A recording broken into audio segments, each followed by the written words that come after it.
بعض انصار یا ایک روایت کے مطابق حضرت ابو بکر نے آپ کو توجہ دلائی کہ رسول اللہ صلی اللہ علیہ وآلہ وسلم کا چہرہ تو دیکھ لو۔ اس کے بعد آپ صلی اللہ علیہ وآلہ وسلم نے اپنی ناراضی کا اظہار فرمایا اور کہا کہ اگر موسیٰ بھی اس وقت ہوتے تو میری ہی پیروی کرتے، مگر در حقیقت یہ ایک ضعیف روایت ہے۔ اس کا ایک راوی جابر الجوفی متہم بالکذب ہے، جس کے بعد یہ روایت کوئی حیثیت نہیں رکھتی۔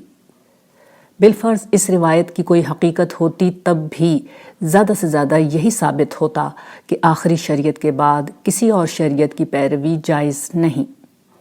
اگر موسیٰ بھی اس وقت ہوتے تو میری ہی پیروی کرتے کے الفاظ سے یہی بات واضح ہوتی ہے۔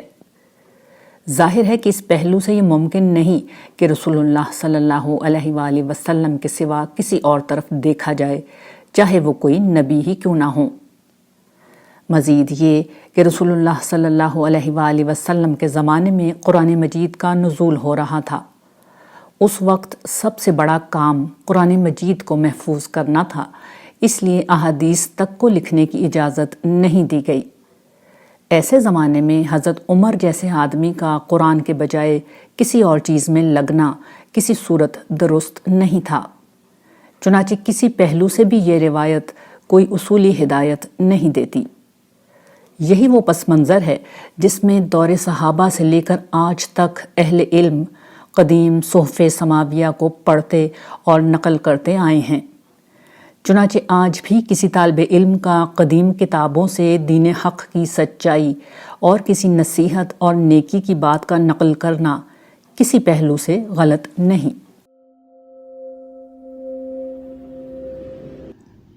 ولن کی تلاش۔ منفی سوچ کے لوگ زندگی بھر کسی نہ کسی ولن کی تلاش میں رہتے ہیں۔ یہ وہ ولن ہوتا ہے جس پر وہ اپنی ہر ناکامی اور ہر شکست کا ملبہ ڈال کر مطمئن ہو جاتے ہیں۔ اس مزاج کے لوگ جب کسی قوم کے سر پر لیڈر بن کر مسلط ہو جائیں تو پھر وہ پوری قوم کو ولن کی تلاش میں لگا دیتے ہیں۔ اس کے بعد قوم کے ہر مسئلے اور پریشانی کا سبب کوئی اور قوم یا گروہ بن جاتا ہے جس کا کام صرف سازشیں کرنا اور انہیں نقصان پہنچانا ہوتا ہے۔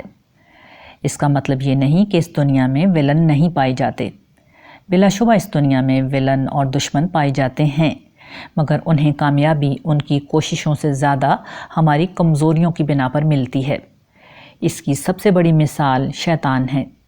وہ انسان کا کھلا دشمن ہے، مگر اس کے باوجود قرآن کریم جگہ جگہ واضح کرتا ہے کہ اسے اختیار صرف انہی لوگوں پر حاصل ہوتا ہے جو اپنی باغ اس کے حوالے کر دیتے ہیں، جو نفسانی خواہشات کی پیروی، تکبر اور تعصب جیسے اخلاقی جرائم کے مرتکب ہوتے ہیں۔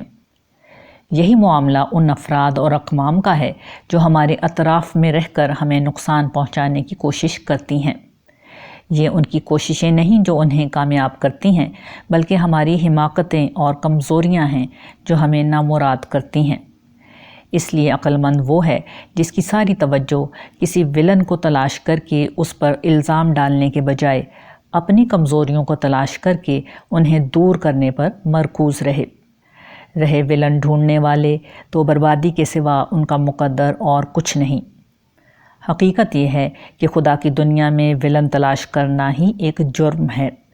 یہ اپنی شکست آپ تسلیم کرنے کے مترادف ہے، جس کے بعد زندگی کبھی آپ کے لیے ترقی کی راہ نہیں کھولے گی۔ خواب زندگی ہوتے ہیں۔ خواب دیکھیے، ضرور دیکھیے۔ خواب زندگی ہوتے ہیں، مگر کو ابھی چھوڑیے، اس پر بعد میں بات کریں گے۔ ابھی خواب پر بات کرتے ہیں۔ خواب انسان کی عظمت ہے کہ ہر سربلندی کا پہلا قدم خواب ہوتا ہے۔ انسان بڑا نہیں ہوتا، اسے اس کے خواب بڑا بناتے ہیں۔ سو خواب دیکھنے چاہیے، بڑے خواب دیکھنے چاہیے۔ تو پھر بڑا خواب کیا ہے؟ بنگلہ، گاڑی، شوہر، بیوی، بچے، عزت، شہرت، دولت، یہی ہمارے خواب ہیں۔ مگر یہ بڑے خواب کیا ہوں گے؟ یہ تو خواب ہی نہیں، یہ تو مقدر ہے جو نادان خواب میں دیکھتے ہیں۔ مقدر تو جتنا لکھا ہے، جب لکھا ہے، مل ہی جائے گا۔ پھر ایک روز اچانک پتہ چلے گا کہ یہ زندگی ہی خواب تھی، خواب تھا جو کچھ کے دیکھا، جو سنا فسانہ تھا۔ فانی انسان کو تو ابدی خواب دیکھنے چاہیے، ابدی زندگی کے دیکھنے چاہیے۔ ان خوابوں میں مالک ذوالجلال کے قدموں کی دھوبن میں اپنا کوئی مقام دیکھنا چاہیے، 7 آسمانوں کی بادشاہی میں اپنا حصہ دیکھنا چاہیے، انبیاء کرام کی مجلسوں کی رفاقت دیکھنی چاہیے، وہ محفلیں دیکھنی چاہیے جہاں فانی انسان چشمہ ابدیت کے کنارے بیٹھ کر عنایت خسروی کے جام پیے گا، جہاں حسن و لذت کی ہر حکایت اپنا کمال دیکھے گی، جہاں رنگ و نور کی برسات نگاہوں کو منور، نغمہ و آہنگ کا جادو سماعتوں کو مترنم اور بوئے گل کا اعجاز مشامجاں کو معطر کر دے گا۔ یہی خواب ہیں، صرف یہی خواب ہیں، باقی سراب ہے۔ سو خواب دیکھیے، اس لیے کہ یہی خواب زندگی ہیں، مگر خواب ہی دیکھتے رہنا موت ہے۔ خواب کو دیکھنے کے بعد تعصب کو سولی دینی پڑتی ہے، خواہش کو مٹانا اور انا کو فنا کرنا پڑتا ہے۔ شاید اسی لیے لوگ یہ خواب نہیں دیکھتے، مگر ایک فقیر بے نوا کے کہنے سے ہی صحیح، خواب ضرور دیکھیے، خواب زندگی ہوتے ہیں۔ خدا کی عطا۔ خدا اس دنیا کی سب سے بڑی حقیقت کا نام ہے، مگر عجیب بات ہے کہ بیشتر انسان اس حقیقت کو ماننے کے بجائے اس سے غافل رہ کر زندگی گزارتے ہیں، یہاں تک کہ ایک روز موت ان کی نگاہوں کا پردہ اٹھا دیتی ہے اور وہ ایک ایسی دنیا میں داخل ہو جاتے ہیں جہاں خدا غیب سے ظاہر میں آ جاتا ہے، مگر اس روز خدا کو ماننا بے معنی ہو جاتا ہے۔ خدا اس دنیا کی ہر نعمت کا مالک ہے، وہ ہر کمال کا خالق اور ہر جمال کا صانع ہے، وہ ہر ذی روح کا رب اور ہر شکل کا مصور ہے۔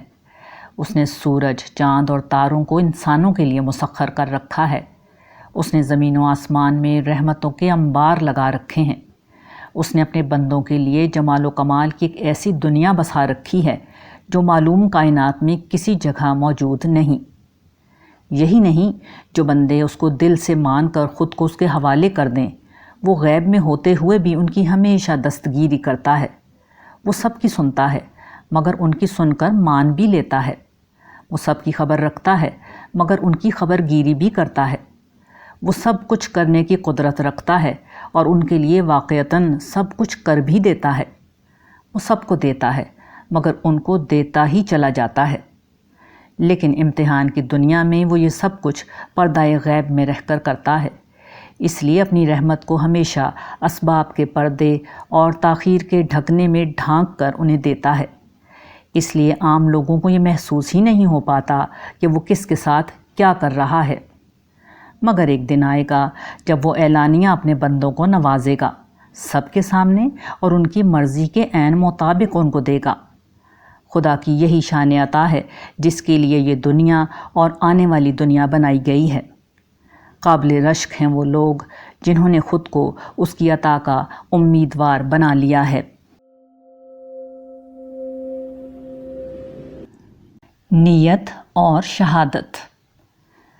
جنگ احد 3 ہجری میں لڑی گئی۔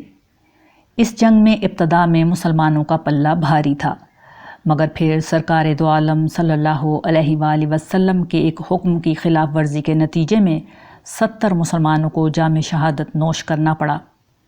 قرآن مجید نے سورہ آل عمران میں ان لوگوں کو شہداء قرار دے کر حیات ابدی کی نوید سنائی۔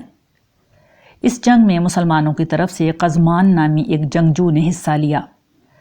وہ اس جنگ میں بے مثل بہادری کے ساتھ لڑا۔ قریش کے 3 علمبرداروں سمیت اس نے تنہا 8 کفار کو ہلاک کر دیا۔ جنگ کے بعد وہ اس حال میں ملا کہ زخموں سے چور چور تھا۔ اسے جنت کی خوشخبری سنائی گئی تو بولا کہ میں دین کے لیے نہیں بلکہ اپنی قوم کی عزت کے لیے اور اس لیے لڑا ہوں کہ قریش کے قدم ہماری زمین کو پامال نہ کر سکیں۔ اس کے بعد اس نے شدت تکلیف سے خودکشی کر لی۔ نبی کریم صلی اللہ علیہ وآلہ وسلم کے سامنے اس کا ذکر کیا جاتا تو فرماتے کہ وہ جہنمی ہے۔ یہ پوری تفصیل ابن اسحاق، ابن ہشام اور ابن کثیر نے اپنی کتابوں میں بیان کی ہے۔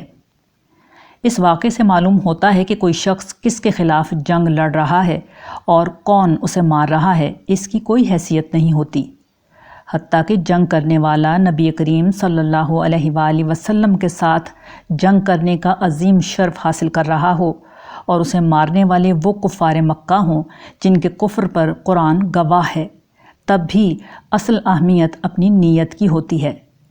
اگر اس کی نیت نصرت دین کے بجائے اپنی قبائلی اور قومی تعصب کے لیے لڑنے کی ہو، خدا کے دشمنوں کے بجائے اپنی قوم کے دشمنوں کے خلاف لڑنے کی ہو، تو اس کی موت رائے گاں اور اس کی جنگ بیکار ہے۔ اس کا انجام بھی وہی ہوگا جو قزمان کا ہوگا۔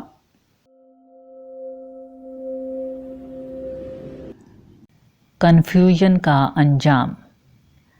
قرآن مجید میں جگہ جگہ کفار کی ایک صفت مریب کے عنوان سے بیان کی گئی ہے۔ عام طور پر اس کا ترجمہ مبتلائے شک کیا جاتا ہے، مگر قرآن مجید نے تقریباً ہر جگہ اس لفظ کو شک کے ساتھ استعمال کیا ہے، جس کے بعد مریب کا مفہوم وہی بن جاتا ہے جسے آج کل کنفیوژن کہا جاتا ہے۔ یہ کنفیوژن یا الجھن انسان کو سچائی کو قبول کرنے سے روک دیتی ہے، چنانچہ ایسے مریب شخص کا انجام قرآن مجید کے مطابق جہنم ہے۔ سورہ قاف آیت 25۔ ساتھ میں قرآن مجید اپنے آغاز میں یہ بھی واضح کر دیتا ہے کہ اس کتاب میں کوئی شک نہیں۔ اس کے باوجود قرآن کے مخاطبین شک اور کنفیوژن میں پڑے رہے، یہاں تک کہ جہنم میں جا پہنچے۔ انسان کی کنفیوژن کی بنا پر اس انجام کو پہنچنے کا سبب ایک ہی ہوتا ہے، وہ یہ کہ انسان واضح ترین حقائق کو اپنے تعصبات کی بنا پر ماننا نہیں چاہتا، مگر وہ حقائق ایسے صریح ہوتے ہیں کہ انسان انکار بھی نہیں کر سکتا، چنانچہ انسان گو کی کیفیت میں مبتلا رہتا ہے۔ مگر جیسا کہ سورہ قاف کی آیت سے واضح ہے، اس گو کو اللہ تعالیٰ بطور عذر قبول نہیں کریں گے اور ایسے لوگوں کو جہنم کی سزا سنائیں گے۔ یہ وہ لوگ ہوں گے جن کے سامنے توحید کو آخری درجے میں واضح کر دیا جاتا ہے، لیکن ان کے تعصبات انہیں گھما پھرا کر شرک کی طرف لے جاتے ہیں۔ یہ وہ لوگ ہوتے ہیں جن کے سامنے بے گناہ معصوم بچوں، عورتوں اور مردوں کا قتل عام برپا ہوتا ہے، مگر وہ اپنے تعصبات کی بنا پر فیصلہ ہی نہیں کر پاتے کہ بے گناہ مقتول مظلوم ہے یا سفاکی سے قتل کر دینے والا مظلوم ہے۔ قرآن مجید بالکل واضح ہے۔ ایسے کھلے ہوئے اور واضح حقائق کو دیکھ کر بھی کنفیوز رہ جانے والے لوگوں کا انجام جہنم کی آگ کے سوا کچھ نہیں، چاہے وہ اپنے آپ کو کچھ بھی سمجھتے رہیں، چاہے وہ اپنے آپ کو کچھ بھی بتاتے رہیں۔ ٹریفک۔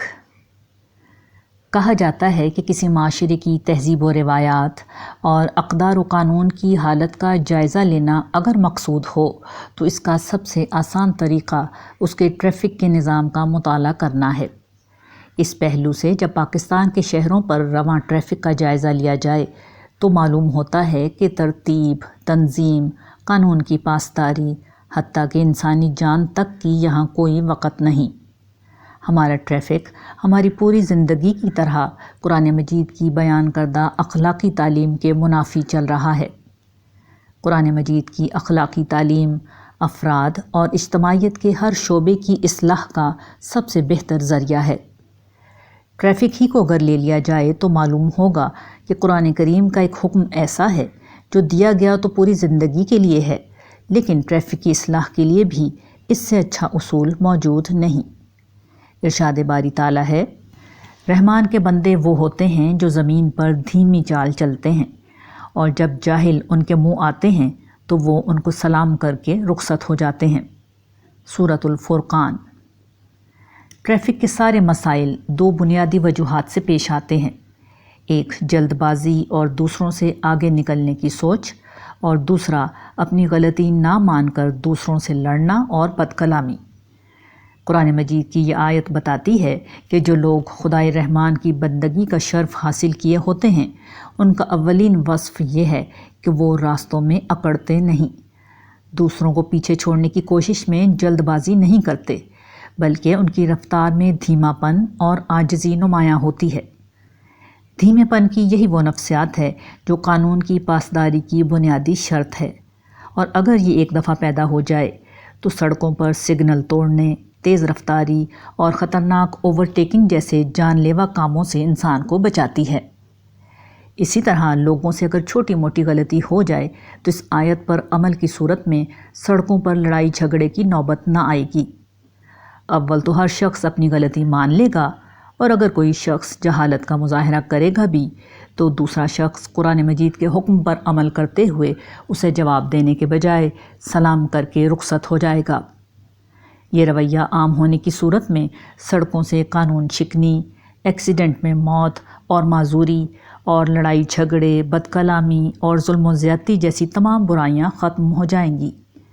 لوگ اپنی منزل پر ہو سکتا ہے کہ 5 منٹ تاخیر سے پہنچیں، لیکن خود کو اور دوسروں کو قبرستان، ہسپتال اور تھانے نہیں پہنچائیں گے۔ قانون کی خلاف ورزی ختم ہو جائے گی، نتیجتاً رشوت کی گرم بازاری بھی ختم ہو جائے گی۔ لوگ راستے کو سکون و اطمینان سے طے کریں گے اور عافیت کے ساتھ گھر پہنچیں گے۔ قرآن مجید کی تعلیم زندگی کے ہر مسئلے کا حل ہے، شرط صرف یہ ہے کہ اسے سمجھ کر پڑھا جائے اور پورے شعور کے ساتھ اس پر عمل کیا جائے۔